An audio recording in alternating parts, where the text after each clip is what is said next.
Okay, this is it. The last Famicom Disk System launch title. And that means I'm finally going to be getting into games that were Disk System originals. Okay, I've done one game that's a Disk System original, but I had already talked about that one. It'll be 2 weeks before I get to the next repeat, though I think that one's a little bit more special than tennis. Don't worry too much about the Year of FDS, though. There was this giant block of reruns at the start, and then there's a slightly longer block of reruns at the very end. But in between, we're going to be seeing a lot of new games. For today, though, let's take another look at tennis. There's a reason that some of the very first video games were tennis games. It's an easy game to reduce down to 3 elements. 2 players, and a ball that they have to keep going between them. By the time Nintendo released tennis on the Famicom, tennis had been a video game for 25 years. And 2 years later, here's a Famicom Disk System version of it. In the meantime, no one has released a tennis game on the Famicom to challenge Nintendo directly, rather similar to a lot of the other games we've seen as launch FDS titles.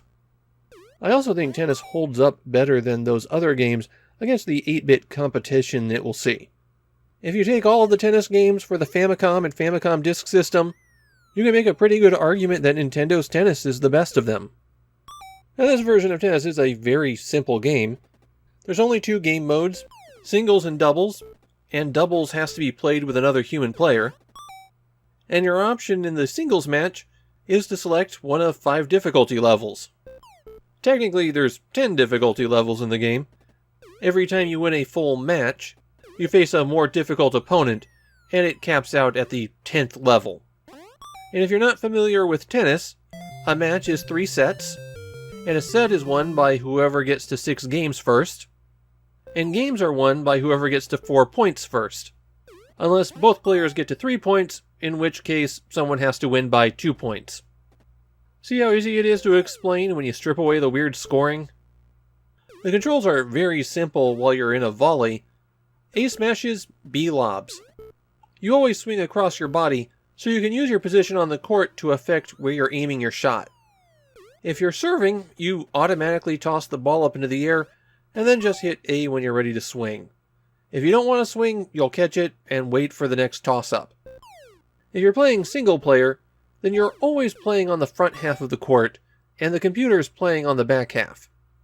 There's actually a very slight advantage to playing on the back side of the court here, thanks to the angle of the background. Whichever player is on the far side has less ground to cover. The computer doesn't really seem to be able to take advantage of this, but a skilled human player could. One of the most important things in Nintendo's tennis, and the thing that kept it such a strong tennis game all the way through the Famicom and, well, the FDS's life, is how well the ball is rendered. The ball scales nicely as it goes back and forth, and you have a very convenient shadow underneath it to always tell you exactly where the ball is.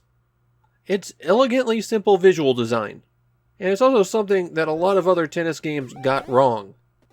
Another clever bit of visual design is that you can always know what difficulty level you're dealing with because of the color of the opponent's outfit.